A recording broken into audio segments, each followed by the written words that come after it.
ମୋ ନାଁ କାଳୁରାମ ମହାରାଣା। ଆମର ନାଭାଲ ଛକ ଜଗନ୍ନାଥ ମନ୍ଦିର ପ୍ରାଙ୍ଗଣରେ ବିମଳା ମନ୍ଦିର ପ୍ରତିଷ୍ଠା ହେଉଛି।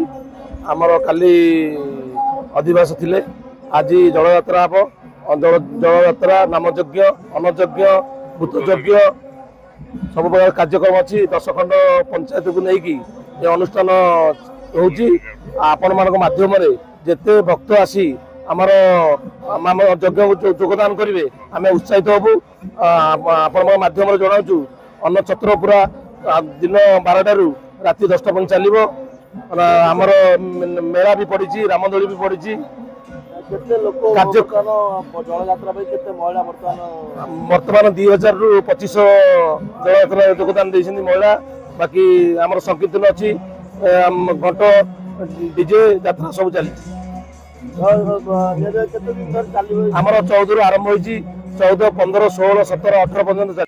जय श्री जगन्नाथ, जय माँ महालक्ष्मी और जय माँ विमला। मु नमस्कार करुछि समस्त को। मोर ना गीतांजलि प्रधान।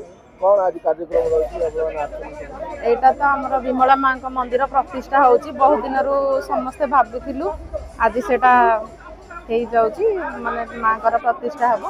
कलश यात्रा अछि। समस्त को हमको भाई माने सब अनुरोध करके निमंत्रण करिसेंती आसीछु।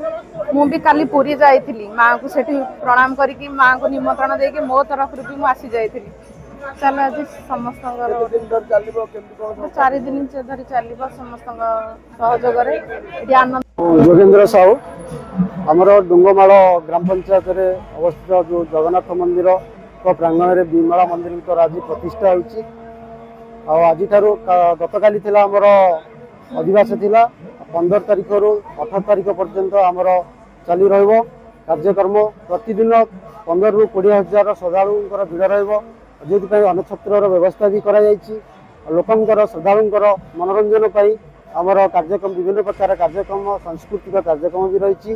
ता सहित आज आमर जलयात्रा आरंभ हो। जलयात्रा प्राय